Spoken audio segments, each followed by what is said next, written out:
Мемлекеттер арасындағы саяси байланыс, ауызсу, көлік жолдары мен климаттың өзгеруі. Елордада Қазақстан, Өзбекстан, Қырғызстан, Тәжікстан және Түркменстан сарапшылары осы мәселелер төңірегінде бас қосып, оларды шешу жолдарына қатысты пікір алмасты. Жиында өңірлік ынтымақтастықты нығайту тетіктері де пысықталды. Оның ішінде Орталық Азия елдерінің сауда және экономика, көлік және энергетика, адами капиталды дамыту сияқты саладағы кооперацияны арттыру мен мәдени-гуманитарлық қарым-қатынастың болашағы да талқыланды. Іс-шара аясында Қазақстан мен Қырғызстан стратегиялық зерттеулер институттары өзара серіктестік туралы меморандумға қол қойды.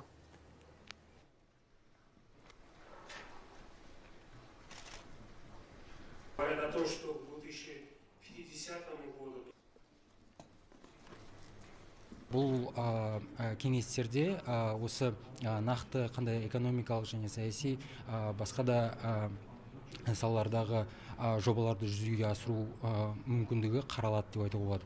Ұсынымдарымызды құрастырамыз да, содан кейін оны мемлекеттің басшылығына жолдайтын боламыз. Я думаю, что Қазақстанның саяси, экономикалық және әлеуметтік мәдени саладағы жеткен жетістіктері Орталық Азия мемлекеттеріне үлгі болу керек деп ойлаймын. Қазақстанның қарқынды дамуы жалпы өңірдегі тұрақтылықтың кепілі бола алады. Бүгін жүзеге асып жатқан саяси реформалар елдегі жетістіктерді тек еселейді деген сенімдеміз. Біз бауырлас қазақ елімен саяси экономикалық байланысымызды өте жоғары бағалаймыз.